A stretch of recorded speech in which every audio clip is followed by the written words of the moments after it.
All right, thank you very much. This is Governor Michelle Lujan Grisham, and we've asked our press partners, who quite frankly in New Mexico are very effective communicators when we have an emergency.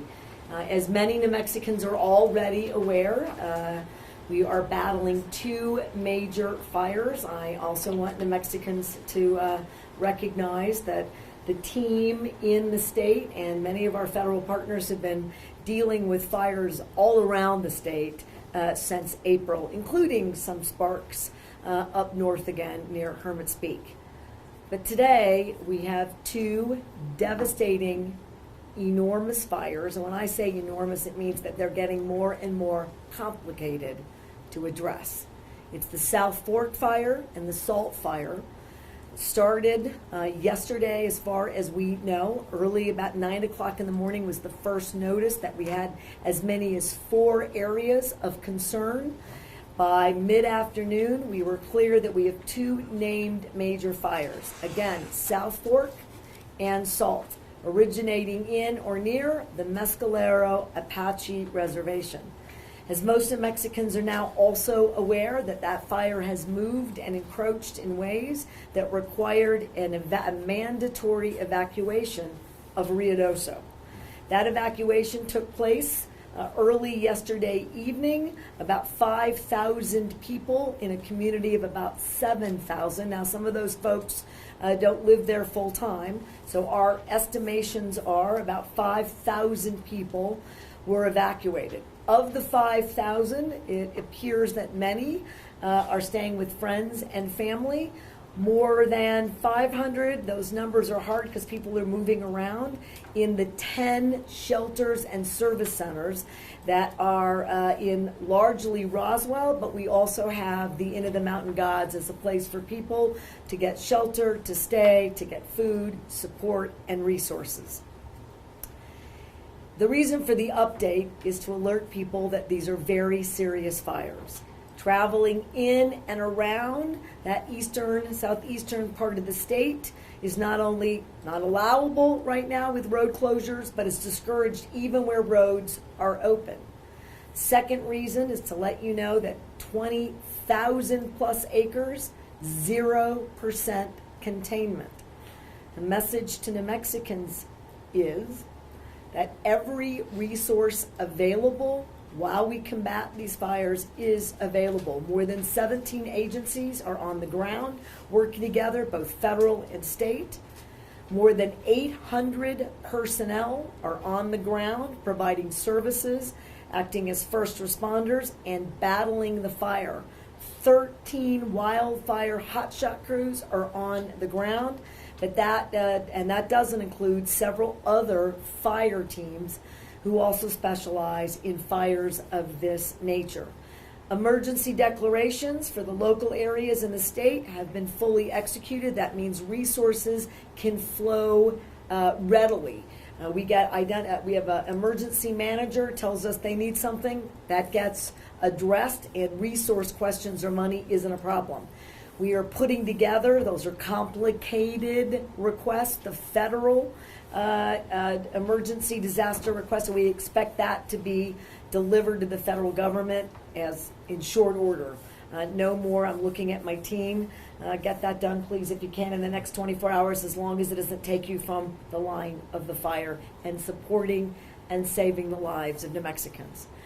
To date, we believe that there are 500 structures and homes. I do want to provide a caution to New Mexicans. While we know that many of the images, at least we believe that we're seeing on social media, that show some pretty drastic images in a community near Ruidoso as you're going up that mountain pass, Alto and Alto Springs, we believe those images are accurate and that many of those structures have been lost.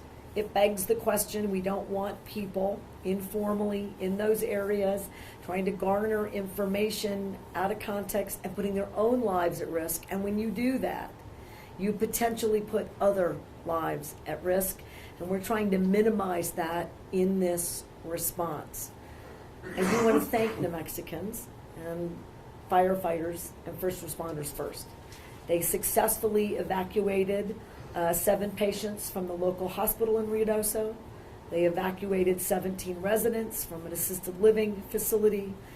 They managed a complicated 5,000 person, one of the largest for the state evacuations. They are battling that fire, and they stood up those 10 shelters all yesterday and early yesterday evening.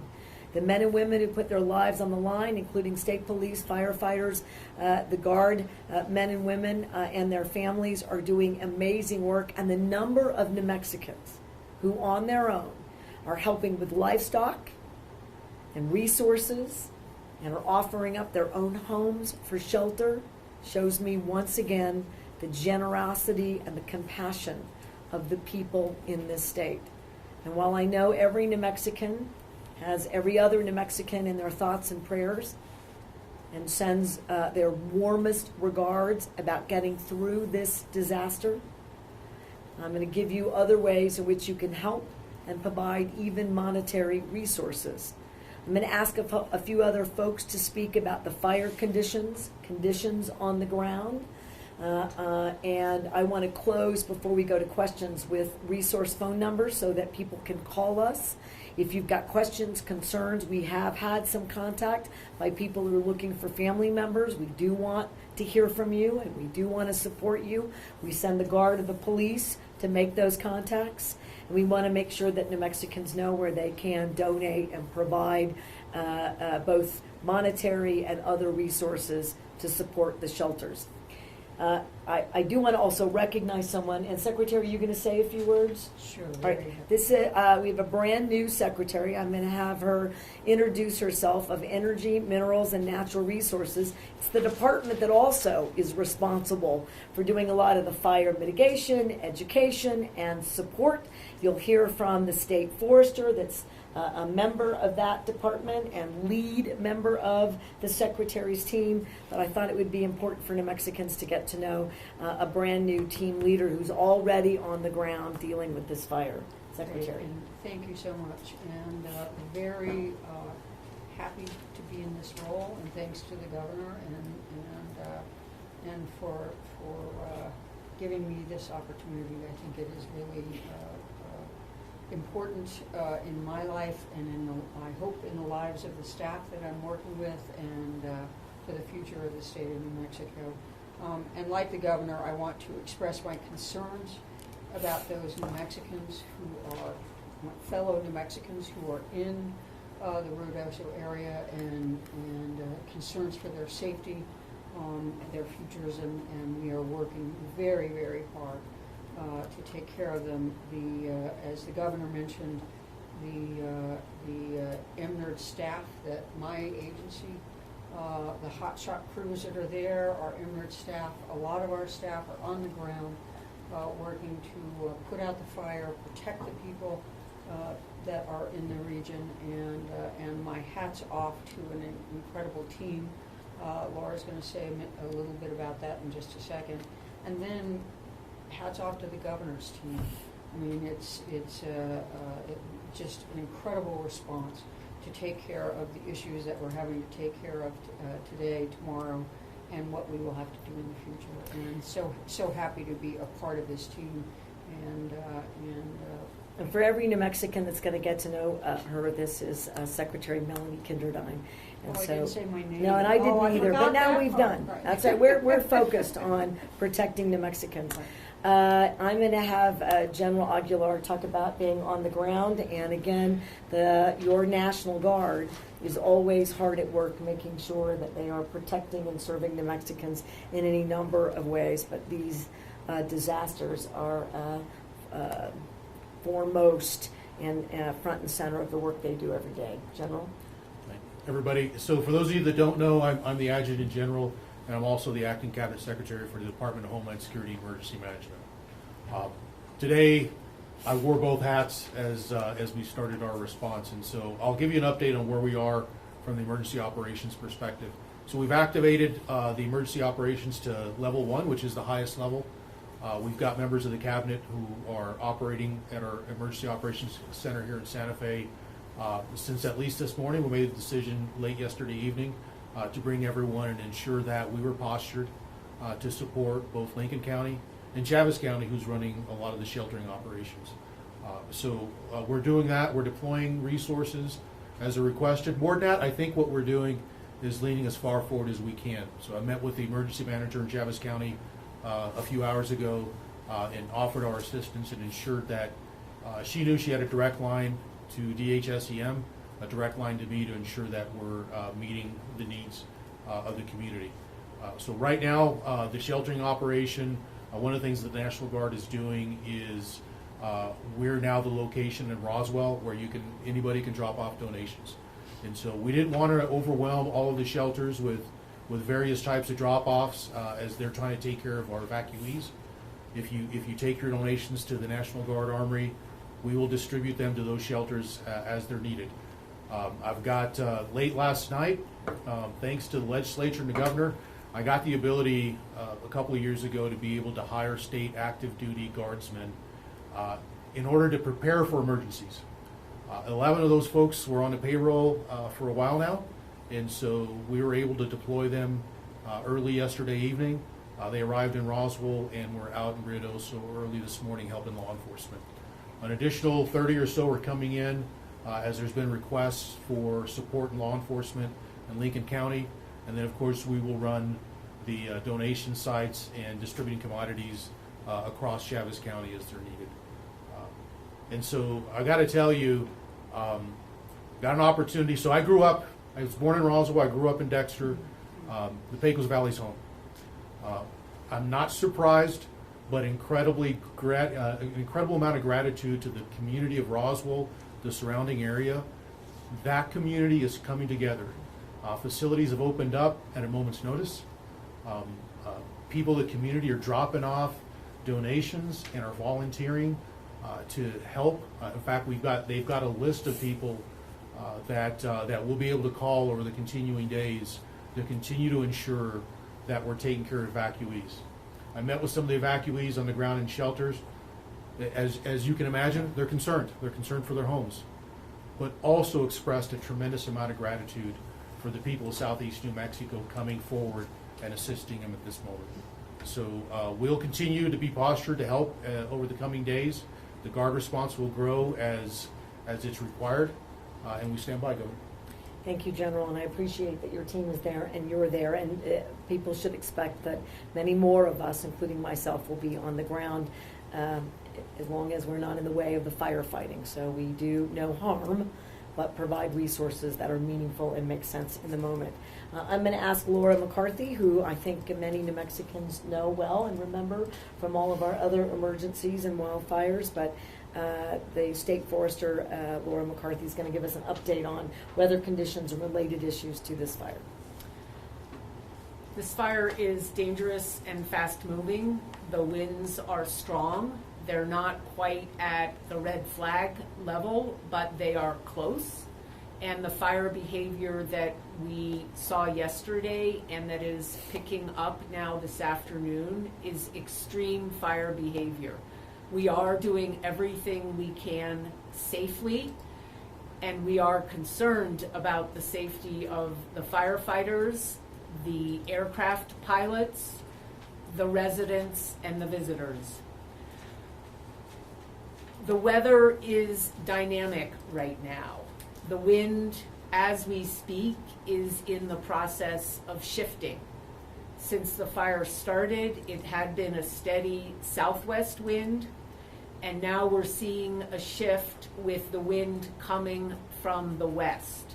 This is because of a backdoor cold front that is going to bring moisture into the area by Thursday, possibly tomorrow. That's a bit uncertain. So it's both bad news and good news from a weather perspective. It also means that this fire is going to be dynamic, at least until we see what rainfall amounts materialize and what the effect of any rainfall is at modifying, decreasing the fire behavior.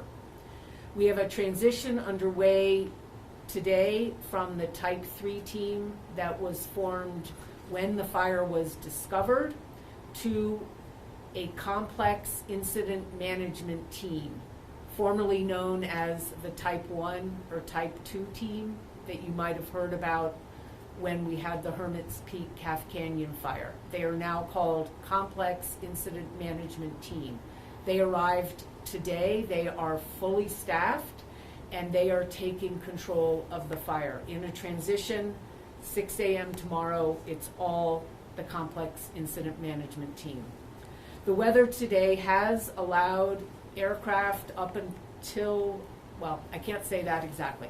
Weather today has allowed aircraft and the ground resources like bulldozers and the hotshot crews to work together. They've been building line and finding and extinguishing any spot fires from blown embers before those spot fires take hold. With that, Governor, back to you. All right before we take questions, I have an update already. As you heard, this fire is dynamic and moving, and now Ruidoso Downs is in a go evacuation mode.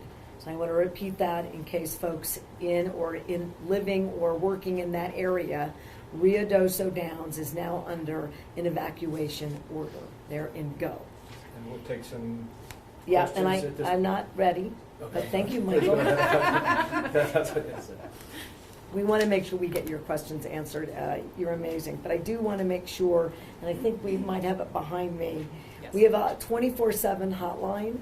And while we would like folks to think about trying to focus this hotline on getting yourselves, your family, your friends, and your neighbors resources that they might need, there's no wrong door. We want to provide information to the public in any way that they need it. You can see that number is 833-NM-FIRE-6. 833-NM-FIRE-6 or 833-663-4736. If you want fire updates, instead of overwhelming this line, again, I've just invited everyone. We want people to have accurate, stable, reliable information when we have emergencies. So you're all welcome, anyone's welcome to use this line. But we also have a website here at Homeland Security that will give you up-to-date information about the fire and about any of the information we provided so far this afternoon. And that website is dhsem.nm.gov. dhsem.nm.gov. So I invite you, nm.gov. Didn't I say that? I said gov. Thank you. This is why you have a good team around you. I appreciate that. And with that, I want to do the last slide, which is if you're interested in making a donation or supporting any of the nonprofits, including the Community Foundation that set up a fund resource mechanism to get as much as we can to the people who are impacted and the victims of this fire, you can go to their website, which you can see behind me, and that is sfsnm.fcsuite.com ERP donate. So it's a lot.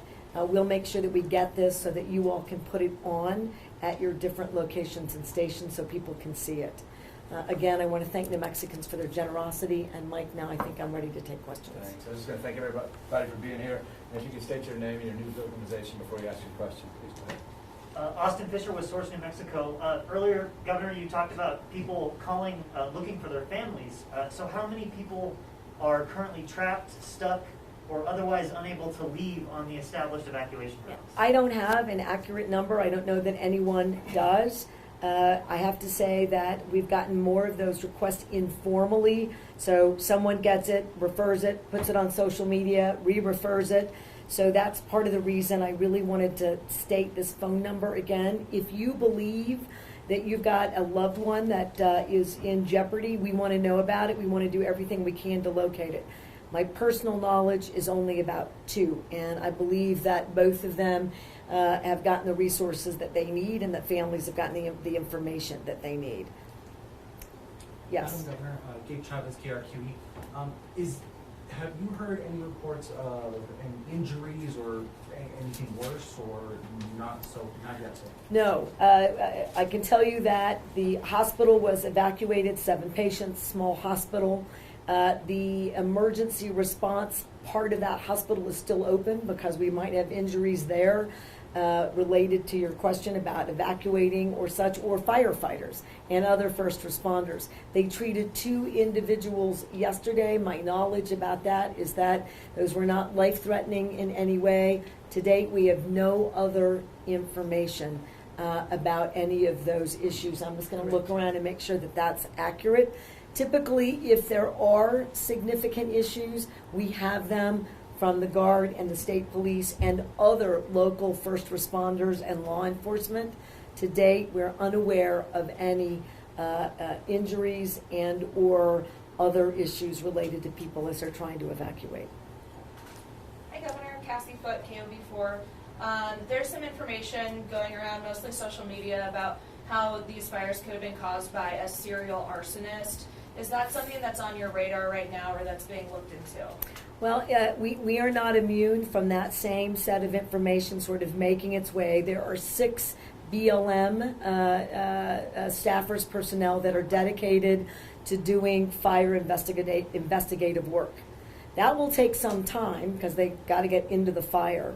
We have nothing concrete that would demonstrate that that information is reliable, but we do not have a completed investigation. I do want to say, again, we have nothing would indicate that that is the case.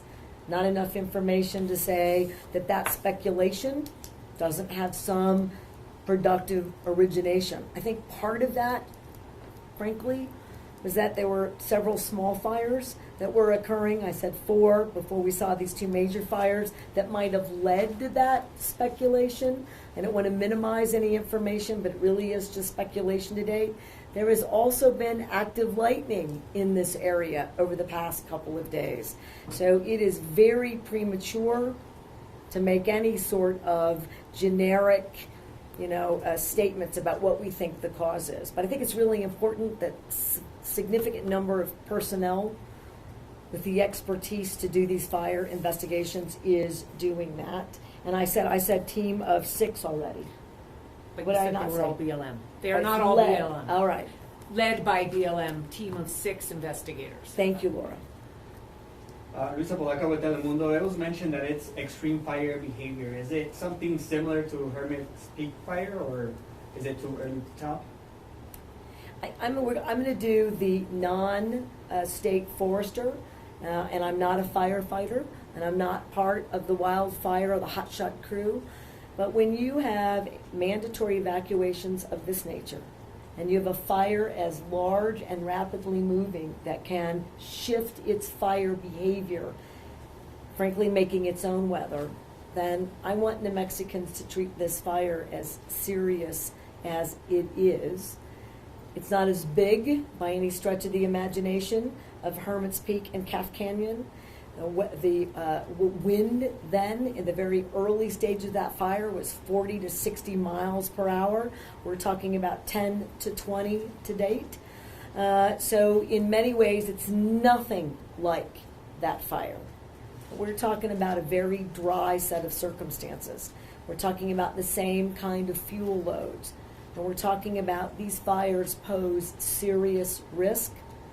But today, this is a much smaller presence, and we're just going to have to pray and support the professionals on the ground who are battling this fire to keep it from being anything like Hermit's Peak, Calf Canyon. Did I do something that... Perfect, Governor. Okay. That's high praise right there. Yes, sir. Madam Governor, Jake Chavez again. Oh, I'm sorry, Mike. It's okay. How close to the fire how close is it to Ruidoso proper in terms of location, in terms of what houses might be affected? Can you give us a guesstimate? We can do a little bit of that. I'm going to actually ask Forrester McCarthy to do that, give you a sense about where it is on those boundaries. I do want to say this. There are a lot of apps. Many of them are very good that show you where the fire is, what the wind patterns look like. You can literally Google fire app and get on, and it'll show you what's going on, not just in New Mexico, but fires all around the country. CNN reported there are 29 fires in the West. Our reports say 11 major fires. A lot of information out there is my point. This fire moves so dramatically that I rejected having a map that would give New Mexicans a sense that if you live or have a family member in another area that you're safe. There are experts who make the emergency declarations, ready, set, go, and I don't want anything to interfere with those experts, those emergency managers who make these decisions. But I do think Ms. McCarthy can give us a sense about proximity. The wind shift is a little concerning. There is potential with this wind coming from the west to have additional homes impacted until this backdoor cold front moves through and shifts the wind back in the other direction. It's close. Peyton Spelcy with KRQE. I'm curious, how much money is allocated for events like this one? So that is a very important and good question. There's not a real easy number because the way that emergency declarations work is that we can tap money until we solve as many of the problems as possible. That's the whole point. I will give you a couple of things that are really valuable for New Mexicans to know. Our reserves are healthy, our emergency response funds are healthy. These events certainly don't help, but that's what the money is intended for. The Fed money is a little bit, tighter in terms of Americans understanding what climate change and these natural disasters are beginning to do in terms of having enough resources. I've never been in a situation, even before I was governor, that you don't get what you need. The rebuilding is always, and recovery, so much harder. But just to give you perspective about orders and emergency orders, we allocate all at once anything from something as small as $50,000 to something as big as $500,000 and $1 million. We get the resources to the places it needs to be, and the people on the ground who make the actual financial requests are equipped and trained to know exactly what to ask for and where they expect those resources to land. So thank the New Mexico legislature for keeping all of those processes available so that we can support local communities like Lincoln County and Chaves County. And those measures are already in place. So money does not, or monetary resources don't stand in the way. What I was going to say too, but not all states are equal. There are states who are battling firefighters where it becomes a real issue. You have to take money from another really important source and then distribute it here. New Mexico is not in that situation. We have a very healthy budget in all aspects, and so that's something that we don't have to worry about. But I'm pretty sure, even though I really appreciate your question, it doesn't make a difference to the people who stand to lose everything. It is an incredibly tragic environment, and no money is ever enough to bring back both memories and livelihoods. And I hate that we're in this situation, and my heart goes to every single person who is impacted by such. Austin with Source from New Mexico again. Do we have any sort of status on cell phone outages in the area of the fire? We do. We have some complications related to communication, so cell service was not readily available last night for most communities affected near the fires in Lincoln County. We are doing mobile cellular towers. They're called COWs. Those devices are being set up. We've restored most, is my understanding, of that cellular service. It is a really significant issue that we have to figure out every single time. And mountain ranges and rocky areas, the geography and topography of New Mexico are rarely helpful in this design. To date, I think we've got strong communication operations in place, but it's, again, a valuable thing to let people know that that can change. We're working to make sure that we never lose emergency communications, so we have a bunch of backup strategies. It is also true, in case someone's going to ask this question, that there have been loss of power, that the large utility, largely P&M in that area, these are tricky decisions. You don't want power creating more fuel sources during a fire. You need power to keep hospitals and shelters and operations moving. Most of that power, as we understand it, have been restored. There are still members in the Mescalero Apache Nation that may be without power. We're working to get that resolved. People without power, we don't need any more risk. I have not had a chance to communicate directly with the CEO, Pat Vincent Kalan, but she and I are trading information. So I'm feeling pretty good about the spot that we're in, but valuable, valid questions about where we are. Go ahead, Gabe. Madam Governor, one other question. I know this is kind of early to ask, but are you already planning on getting FEMA to help those who may have lost property, structures, anything like that after things have been contained? Yeah, absolutely. And I've said this. I just said this earlier in a newscast, and you know that I will say it again. The federal government is incredibly responsive about these emergencies in general. That includes FEMA, and they're very effective in the emergency. The rebuilding phase, they're not as effective. Now, to be fair, Congress has not done anything to change the operation of FEMA. That's called the Stafford Act, largely, that dictates what they can and cannot do. So they get to know and maybe rapidly over and over and over again. And it's incredibly damaging and frustrating to the people on the ground. But I will ask FEMA for everything and something for New Mexicans to know. I will not wait for FEMA. So in the same way where we allocate resources to rebuild and to help localities get what they need for safe water, for cleanup, for debris removal, we already have the Department of Transportation is one of those 17 agencies out there. This is a state that will not just wait for FEMA. We will advance every aspect and expecting them to make us whole on the back end. But I want New Mexicans to expect that that journey is hard. And I wish it wasn't so. Okay. I can't May take that I away. add to Yeah. that?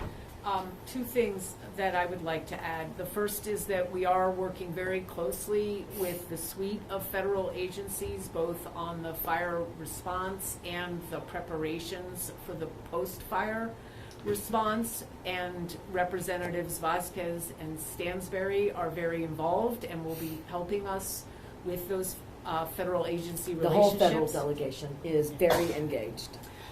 Second is that the superintendent of insurance is setting up in the area to assist residents with their claims.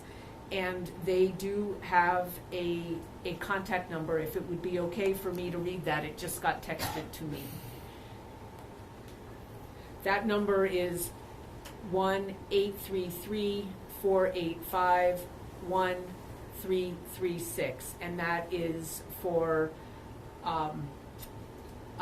residents with insurance to file a claim, to get insurance assistance from the state superintendent of insurance.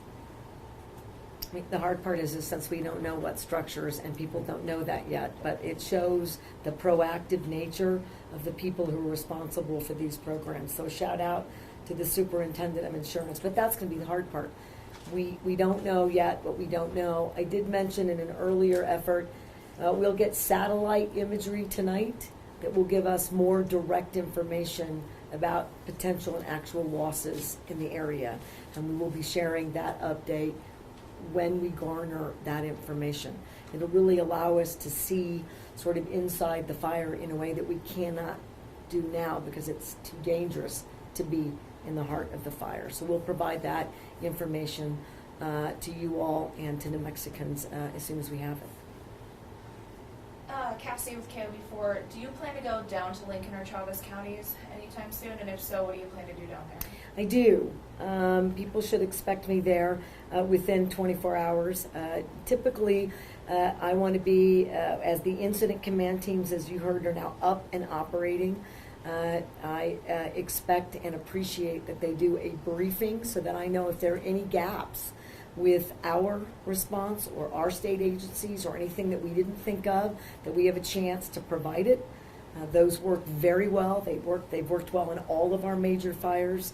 So I'll go to those incident command briefings, and I plan to attend and go visit as many shelters and evacuation sites and help. I am no stranger to serving meals and cleaning up and listening to folks who expect the state to provide both comfort and actual responses about things that they might have lost, or even helping them with the next set of decisions about livestock. So yes, people should expect me there. Here's what I won't do, is that there's always a sense that, I need to be on the fire line, and we will have some elected leaders in every fire that feel compelled. I want to tell those elected leaders and those very compassionate New Mexicans, myself included, I'm not a firefighter. I don't belong anywhere near a fire line. You interrupt the chain of command and the professionalism of fighting the fire. I would never do that. But I can make sure that people who are seeking resources and support, and the men and women who are volunteering there, know that we care, we're there, and I will stay as long as they need me to make a difference. Thanks Thank you. everybody for coming.